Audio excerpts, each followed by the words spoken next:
Welcome to another episode of Respect Her Game. This time we have special guest Natalie Noury. Natalie, you and I have met several times, mostly in and around the TD Garden as you do some of the in-arena hosting there. And of course, you were part of Nesson's all-female, all-women's broadcast for the Women's Beanpot. First year at TD Garden. We're definitely going to get to that experience because we shared that together from completely different perspectives, but we want to get to know your life story and how you got to where you are now and where you want to keep going. But for everyone tuning in, it is also this weekend, the Women's Softball World Series taking place. We are going to have Caitlin Coker on of the BU Terriers softball team. They're not in the World Series, but it'll still be nice to get some perspective from a high-level athlete and an excellent student, which we're going to dive into that, how she balances both. But we'll have her on a little later. First, I want to start with two things, welcoming you, and then also, this is not the background. I don't know how much you guys can see that I'm usually in. There's a bed behind me. I'm in Toronto with my family.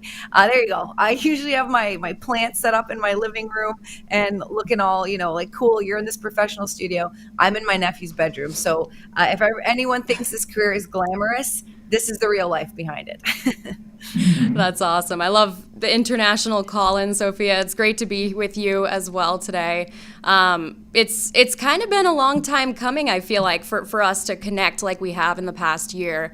From being at the TD Garden to kind of that was just kind of a fill-in role there as the in-arena host, but then getting the call to come in this year and cover the Women's Beanpot with you on the broadcast. I think, I was so excited for that opportunity. And the first time that it was held at the TD Garden, I mean, it was historical just in itself. And this whole year has been historical for women's hockey in general. But to be able to kind of contribute with you on that platform, just in that experience altogether, has been a memory that I'll probably carry with me for quite a while. But we did have two different perspectives. I mean, I was kind of, doing, what you used to do or still kind of do, just with the rink side reporting and kind of getting to share the stories from that side of things. But I didn't really get a chance to speak with you too much through it because you were up in the studio with Angela Ruggiero and Carson Duggan, who are two very admirable women as well. So I really haven't gotten the chance to unpack that with you, which is really cool. But I mean, that experience for me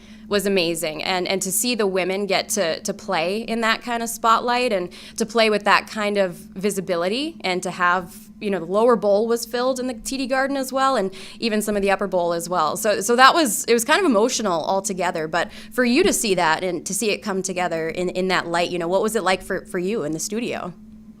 Yeah, I would definitely say emotional too, and I didn't expect to be emotional, but there were times when I was like choking back tears, and it was more like obviously happy tears, but it was the cheers of the women and men. There were a lot of guys, of course, there supporting their sisters, their cousins, or just there as fans, which is great.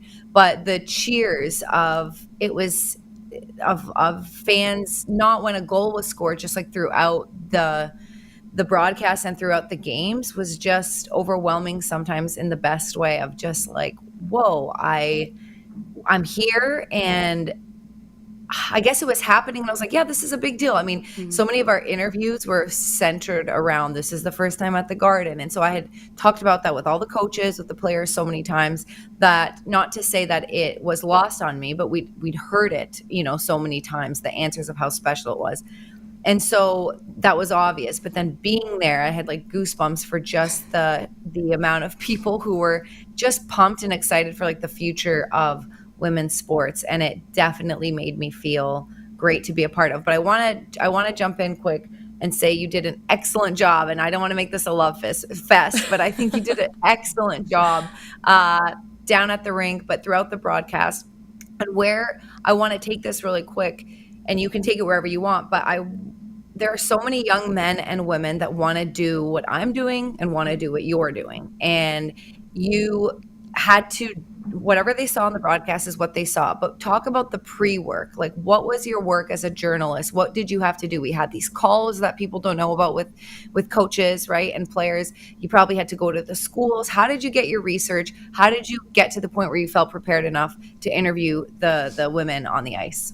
Yeah, that's a great question, and you mentioned the emotion as well. I think when I got into the reporter pit that you're very familiar with, it was the national anthem, and I remember looking out across the ice. We had these mystical blue lights on. It kind of made this like mystical atmosphere, and I remember I teared up, and I had a live hit coming up in a few moments, and I just remember thinking like, oh my gosh, take a breath, calm down, you can't be crying on air. But it was just such a surreal moment, and to look out and to see the teams on the ice where they belong, it was just super cool. And I've had the pleasure of being able to incorporate a little more women's hockey just kind of in my arsenal this year. So I got to cover a bunch of the Boston teams originally, so I feel like I kind of had developed a very like minor relationship with them. But I remember I think it was late December when I got in touch with Amy Johnson here at Nesson, and she said, hey, we're gonna be interviewing some of the players. We're gonna be doing like a media day kind of thing for the different teams that were coming in. So she invited me to come in and kind of sit in and witness. You got to interview, some of the teams and get to hear the stories of them with a bean pot, and just the full circle moment to be here. So it kind of started with that media day kind of feel where I got to essentially show my face and kind of say, hey, I'll be working with you. I'm really excited to get this process underway. So that was great. And I got the chance to kind of, film a couple packages with a voiceover. So I got to learn about the team initially right off the bat. And then as the semifinals rolled along, we were at Harvard for this one. And I would say the coach calls are so beneficial when it comes to our preparation. And this was happening during the regular Hockey East season for myself.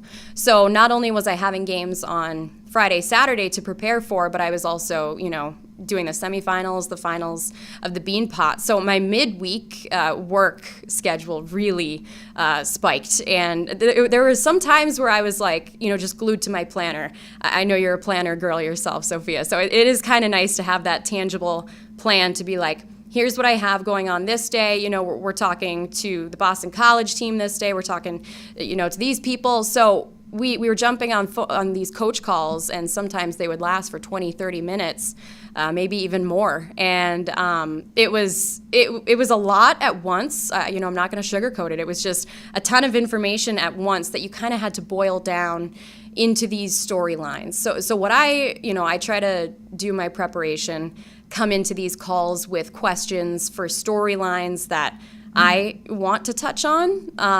And then kind of when I had all the recordings in my possession, I'd listen back, I'd fine tune, I'd research and kind of tweak everything that I needed.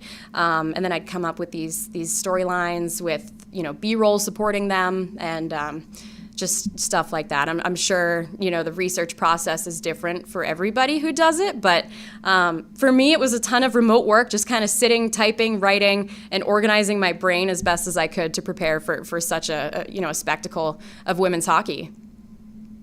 Yeah, for me, just to be transparent too, like it was very hard in the sense that I, one, am not, a Massachusetts or New England native. So the Bean Pot was new to me when I first moved 5 years ago to Boston. And then because of COVID, there were a couple years where it just things didn't flow like they would in a regular year. And so you're not able to attend things. Events are canceled. And so it wasn't until the last couple of years that I started to pay attention and learn about the history of the Bean Pot on the men's and women's side. But again, this is happening in the middle of the Bruins season, which is my main job. And so the amount of attention and focus when I wasn't working it, I just didn't give it as much as I would if I was covering it. So this year, covering it for the first time, it was a big learning curve to me. And I just want people watching and listening, knowing that that will happen throughout your career. Even though I've been doing this for, 10, 15 years, it's still a big learning curve because it's new teams, new faces, new names. And for me, it was definitely learning how to organize my brain with which, making sure I got the coach paired up with the team, the right coach with the right team, the right captain with the right team. And that sounds very basic, but I just want, fans to know that doesn't matter your experience, that helps with nerves. The experience will help with nerves, but when it comes to knowledge and information, it can be new, even if you're 10 years in the business or 1 year in the business. And for me, I'm looking forward to doing it again next season and doing a much better job. Like, I feel a little critical of myself where I was like, I felt a little nervous or unsure because what my focus was making sure I got the facts, the stats, the names right. And now that there's a year under my belt, when you're around people and you're seeing them face to face, it's just so much easier to remember the stories they tell you. And so now I think this year I'm not going to have to worry about associating with, what story did this coach tell me versus that. That should be, 1 year under my belt should be better. And I could focus on just more the broadcast and being a little bit more natural. Like, I look back and I'm like, damn, I was stiff, or I was in my own head. And I'm just saying this with full transparency to people wanting to do this job. It's a forever learning curve, but what an experience to be part of. And now I'm just so pumped to keep building on that and making it better and better every year. Yeah, and you mentioned just the fact that it was kind of a new experience. I mean, in and of itself, this area is so historical when it comes to our sports. I'm sure when you moved here with the Bruins, there was, you have to know the history of this team to really kind of embrace it and portray it to the fans as best as you can. That was kind of something for me, too. I'm like, hey, I've never covered the Bean Pot before. Unfortunately, I was really only aware to the publicity that the men's side got. So to be like Right. a part of this process, especially with the women, you could see the excitement that they had and the history of the tournament. It just made me more inclined to really, really make sure that, I was doing that research and trying to get as best information and stories as I could. I remember the day of the finals, I was talking to one of our producers and they were like, okay, so what are you thinking of for stories? And I pull out my phone because I was putting my notes on my phone at the time. And I think I had about 23 storylines, just in case. Oh, wow. And I know that sounds overwhelming. I don't know how many you prepare normally. I know for regular Hockey East games, I've got maybe, 3, 4, 5, depending on the night. But I wanted to make sure I was so prepared for this moment that I probably overwhelmed everybody else around me in a way. But I just wanted to make sure that I was covering the teams the way that they deserved. And, it was a learning curve for me as well, trying to balance the regular work schedule that I already had, and then adding this in, knowing the importance of this. And I learned a lot of really, really cool things through the tournament as well, like the Northeastern coach, Dave Flint. He went to my high school, and we made that connection in the hallway before the finals game. And it kind of caught me off guard. I was like, wow, I didn't realize we had this connection. The Harvard coach, Laura Bellamy, I didn't realize that I was covering her when she was in Duluth, Minnesota, when I was there for a local news job. So to kind of have all those connections come into play for this one tournament, it was amazing to kind of see it come full circle in a way. And I mean, I'm sure you run into that quite a bit in your career too, where you meet people from, paths that you were on years ago. But this was a really cool moment to share it with everybody and be as prepared as I could with the history and the intent, and knowing that it's only going to get bigger from here on out. So I like that you said you had 23 stories, and that's something that people need to know too. Like I prepare, if I'm ringside with the Bruins, I prepare 5 or 6, or, we have a broadcast every couple days, so you can save some, right? So you're preparing 5 or 6. Right. But sometimes I only get to 1 or 2, and that's the nature of the business. So you had 23. How many, if you can remember, did you actually get to share?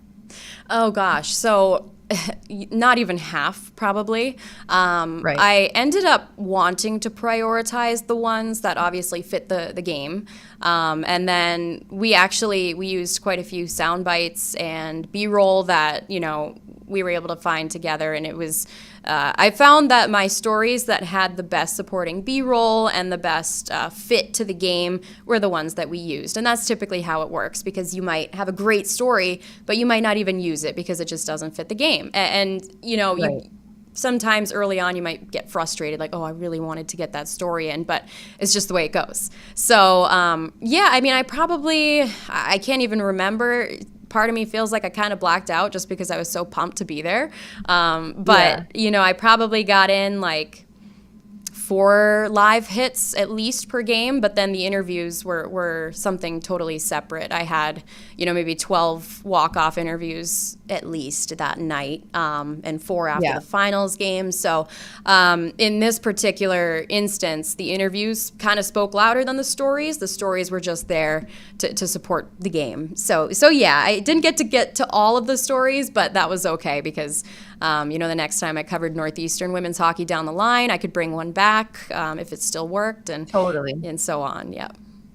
Yeah, and that's what happens, and that's it will always happen in this career, whereas you will or I mean, if you should, not you, but a broadcaster should over prepare, have all the information they can, because you never know when it's going to come up. It may not come up at all, and I've had to like file away so many stories that I've never been able to tell because they're no longer relevant sometimes, but that's just the nature of the business. But then sometimes having that information, and I'm trying to think like on the spot if there's one that comes to mind, but I'm just going to give an example. It's not a direct example, but a pretend one, kind of like if you're learning something about a player's family and you're ready to say it in the broadcast, but for some reason, that player gets injured, which has happened, and then they're out for a couple of weeks. We're likely not going to be talking about that player. They're not on the ice, so it's not relevant to in-game stuff. But maybe having the information that I had about, the closeness with their family, maybe later in the locker room, I can talk to them when they're ready to come back and say, did your family fly down and help you out? Maybe I find out that his mom came and his dad came for a couple weeks and helped with meals or whatever it is. Like, that's totally made up, but that's something that, fine, I didn't get to use it in the broadcast, but I'm using it in a pre-scout later and it might pay off. And oftentimes it doesn't. Sometimes there are leads that I think I have that don't turn into anything. And I guess the reason I'm talking about this is I really like giving people behind the scenes of what you see on TV. It doesn't always go as planned. And sometimes you're not prepared for something because something crazy happens that no one could have anticipated. And you've got to on the fly do the research when you're there.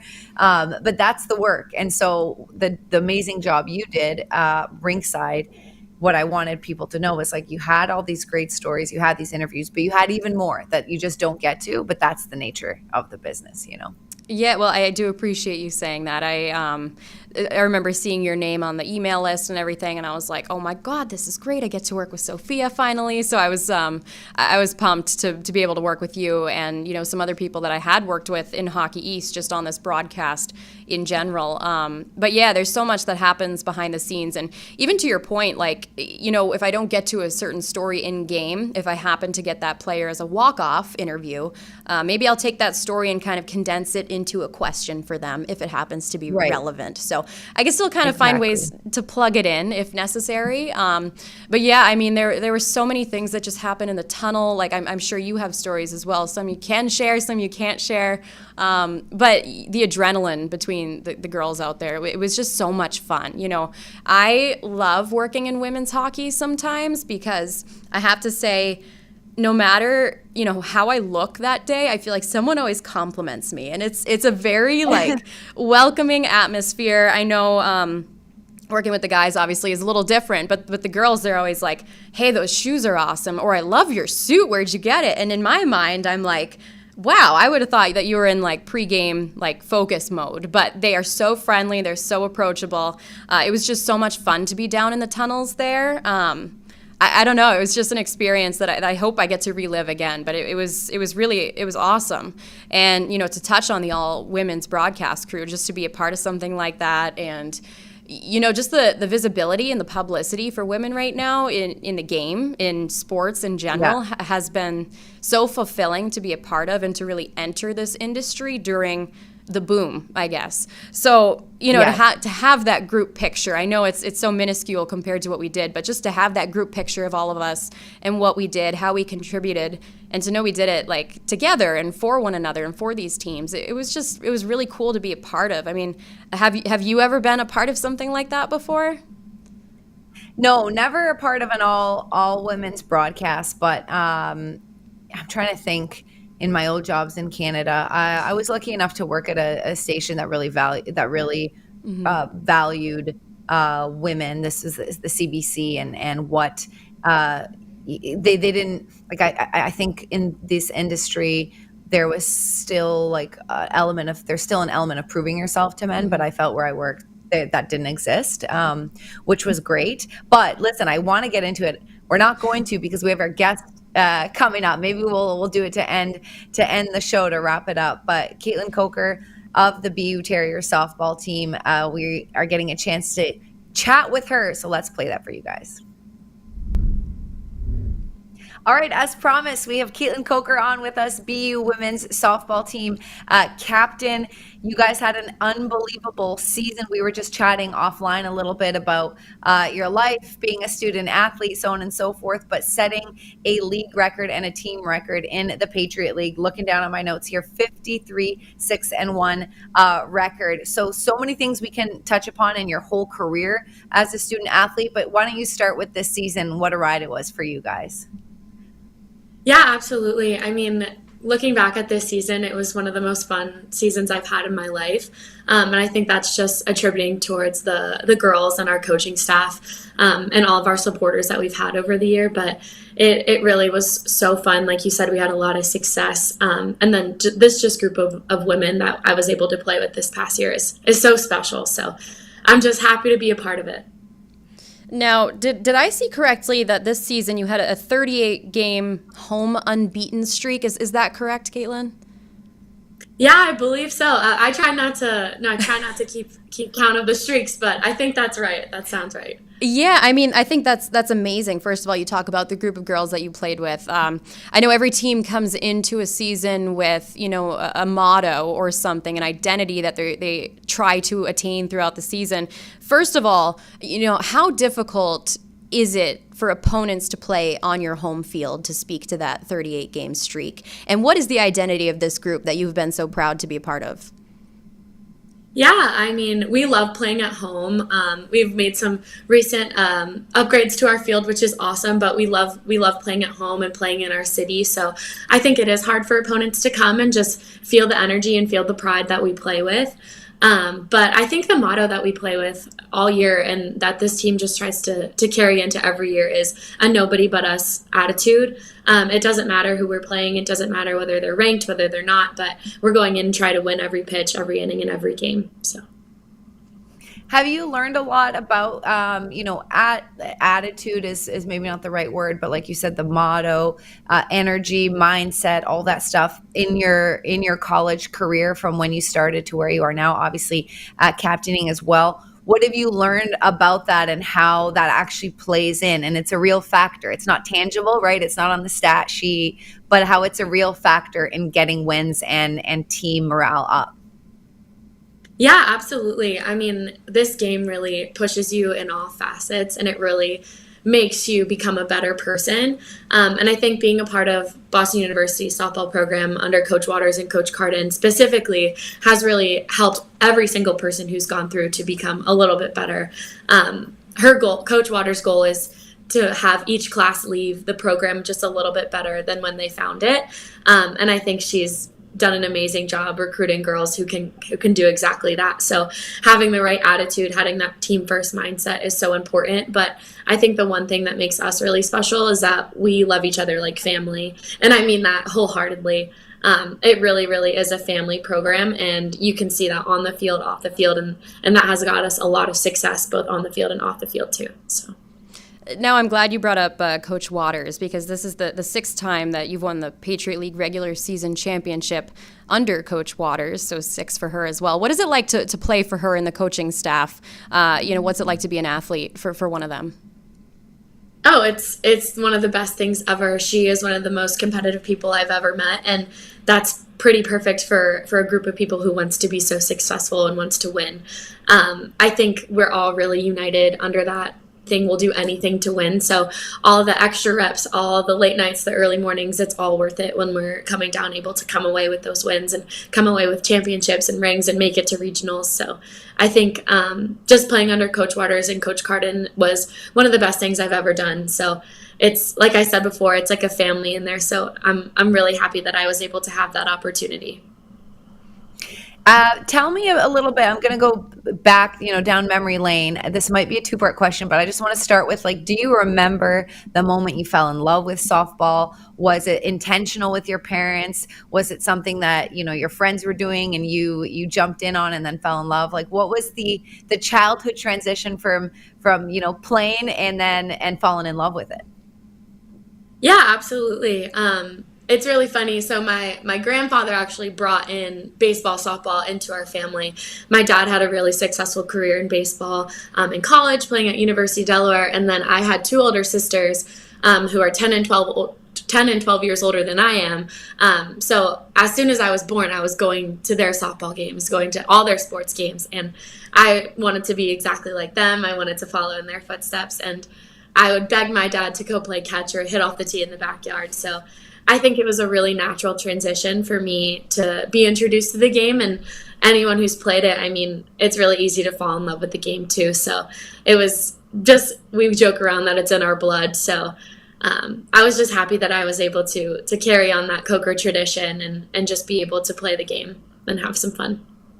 That's awesome. I love that you're talking about your dad playing catcher for you and whatnot.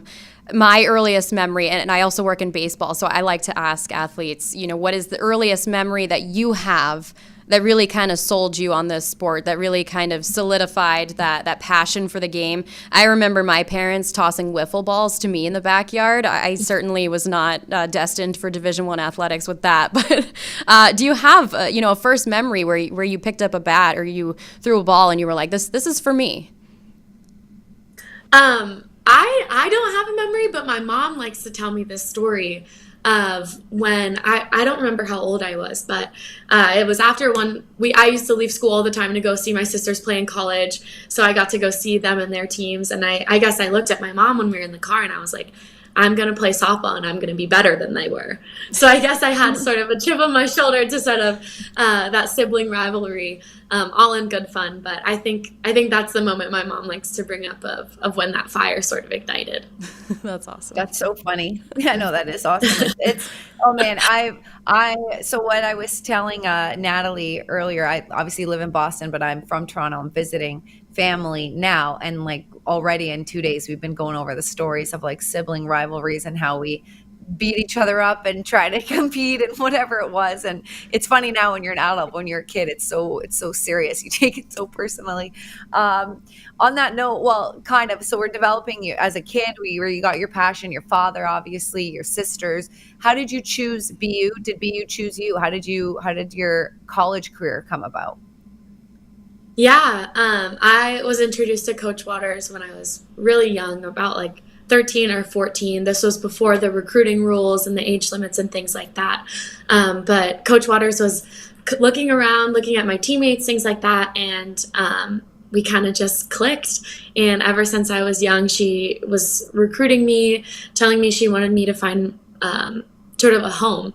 And ever since then, I remember going to camps. I believe my club team actually played on BU's field, which was really cool. And BU just really felt like home. I think Coach Waters and Coach Carden, I think I knew at that point, as young as 14, which sounds crazy, I think I knew they would be able to give me the opportunities that I was looking for, which was a great education and also the opportunity to make some noise on a national stage. And growing up in Pennsylvania, Northeast kids, softball's not big, and a lot of people don't expect big things out of Northeast kids.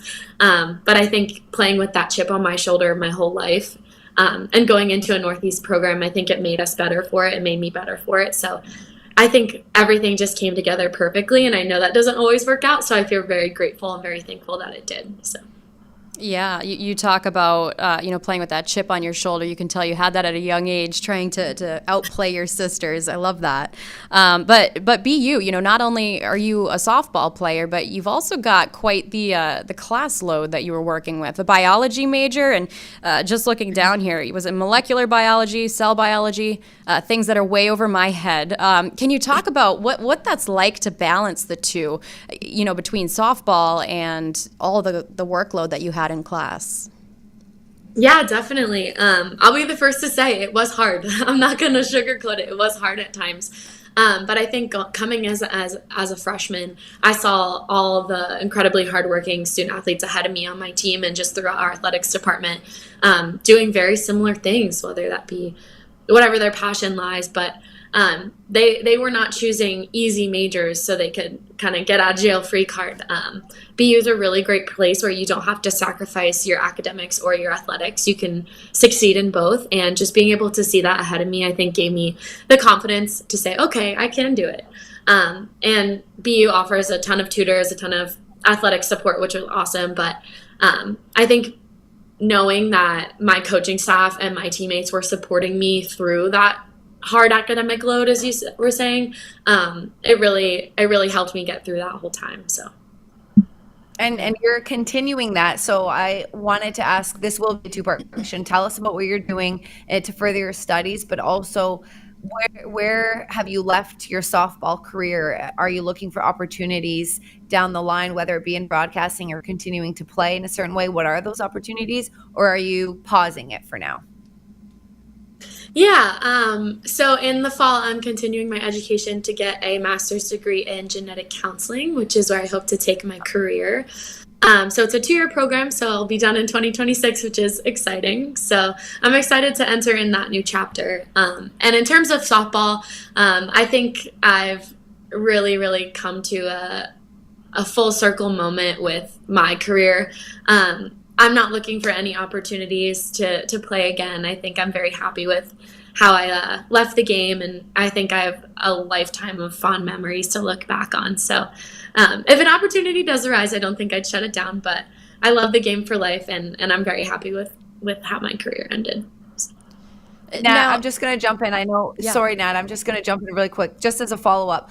Do you know, or can you share with the audience, like, what the career opportunities for softball would be if you did decide to? Is there a good prognosis for women who want to continue in the sport? Yeah, I think just like anything, you have to know people. I think if you're competing at that high level, people are going to find you. But if you really want to be able to continue your career, I think there's a lot of different options, whether that be playing for professional teams, playing overseas. One of my teammates, Lizzie Avery, is actually playing and coaching in Austria right now. So the game doesn't have to end after college, which is very exciting for people who want to continue as well. I love that the sport can continue to take you places, not only around here, but overseas as well. I know a lot of other athletes who pursue their athletic careers overseas. So it's a great life experience to even continue on in that way. But something I want to touch on in modern day makes it pretty easy for us, but the visibility for women's softball right now, how do you think it has grown, whether it's on the social level or the televised level, and how do you think it brings more visibility to what the sport has to offer? Oh, absolutely. I think even just looking back at when I was growing up and the opportunities that I had versus now and kids today, I think it's amazing. Little girls can look on TV and watch the College World Series right now and have that huge dream, which is awesome. And I think it's really inspiring for everyone who's playing. I think social media has done a really good job of highlighting women's sports, especially this year. And it's really great to see softball be a part of that as well.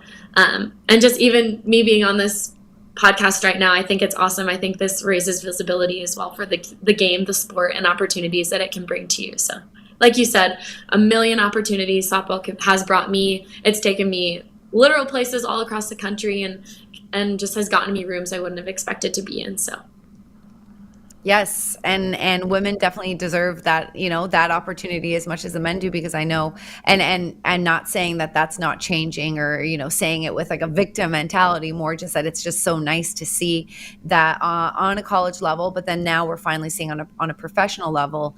For example, PWHL hockey, competitive salaries, not even close to what the NHL offers. But the point is that some of these women can make that their full-time job and focus on that, whereas before that wasn't possible. Hoping to see that progress. But you mentioned traveling all over the world. The College World Series, which is happening this weekend, you'll be watching as a fan. This might be a dumb question, but I'm going to ask. Obviously, you compete against teams from all over the country and the state and so on and so forth.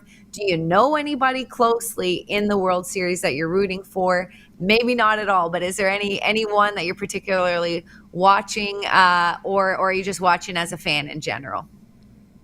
I'm just watching as a fan in general. I was a very local kid. I stayed in Pennsylvania for my club team, so I don't know anyone personally. But I think a bunch of my teammates from BU know people, have played with them, have cousins or things like that. So we definitely have our favorites. We definitely have our group chats talking about the games as they're going on. So it's a really, really fun experience, even if I don't know anybody personally. But just seeing the grace that everyone who's in the World Series and made it there plays the game, and the fire that they bring is so exciting. I know my dad and I are on the edge of our seats on the couch watching, and have been for the past 18 years. So it's been a really, really great experience, and I'm excited to continue to watch. So. And to not only talk about the travel part of this sport for you, I guess I'm not exactly sure the timeline of this. Did I see your team chartered at one point to Oklahoma? Is that true? Yeah, Okay. yeah, we were chartered to Oklahoma and chartered home, which was really great. We got to fly in style, which I know everyone appreciated. Yeah. What was that like to be with your team on the plane? And is there one thing that, maybe it's a luxury item that you always want to bring with you on these trips? Yeah, it's always great to be able to travel with our teammates. We know how much of a privilege that is. So I think going down to Oklahoma this year, we were all very, very excited. We knew we had a job to do, so I think there were a lot of emotions, a lot of excitement running through us. But we were just trying to get down there so we could be able to prepare a little bit more. And for me, on my travel trips, I would always bring my pillow pet. I'm a big napper, so I'd always have my pillow pet with me. It's not a luxury item, but it's definitely something I wouldn't leave my house without when I was going on trips. So. That's a luxury item. I would consider that luxury.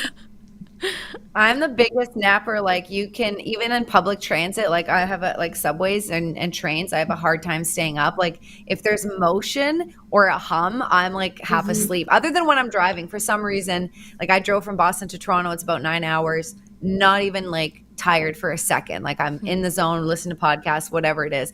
But you put me on, so I work with the Bruins full time. That's what my job at Nesson is, and do the podcast as well. But we charter, obviously, and I fly with the team. Like, the guys are always like, it's 10 a.m. You just slept 8 hours. What? Like, and I would pass out for, the 5-hour flight to LA or whatever it is. And I am passed out the whole time, and I can still sleep 8 hours at night. Like, I don't know what it is about motion, but it's got me sleeping.